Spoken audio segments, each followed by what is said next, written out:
Hi friends, నేను మీ Shivaram and welcome back. యాక్చువల్‌గా మన ఈ ప్రాపర్టీ ఏంటంటే మనకి 35 ఏకర్స్ గేటెడ్ కమ్యూనిటీ హౌసింగ్ ప్రాజెక్ట్‌లో 369 plots, 36 duplex houses, 5 different parks అన్నమాట. అందులో ఇది అవెంజర్స్ పార్కు, అలాగే టెంపుల్ థీమ్‌తో ఉన్న పార్క్ ఉంది కదా! ఇది టెంపుల్ థీమ్‌లో ఉన్న పార్క్‌లో 2 బ్యాడ్మింటన్ కోర్ట్సు, అలాగే మధ్యలో చక్కటి బ్యూటిఫుల్ చుట్టూ వాకింగ్ ట్రాకు, జిమ్ ఎక్విప్మెంటు, అలాగే sewage treatment plant, Ganesh temple, అలాగే వాటర్ ట్యాంకు.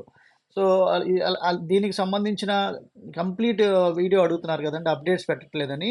సో, దీనికి సంబంధించిన కంప్లీట్ వీడియో, డీటెయిల్ వీడియో ఈరోజు మీకు అప్లోడ్ అవుతోంది. సో, అది రేపు మీరు చూడడానికి అవకాశం ఉంటుంది. సో, అలాగే దీంట్లో ఇంకా డూప్లెక్స్ హౌసెస్ బుకింగ్స్ కోసం ఈ స్క్రీన్లో ఉన్న నంబర్కి కాంటాక్ట్ చేయొచ్చు. అలాగే ఒకే ఒక ప్లాట్ 491 గజాల ప్లాట్ ఉంది. Okay friends, thank you. Thanks for watching.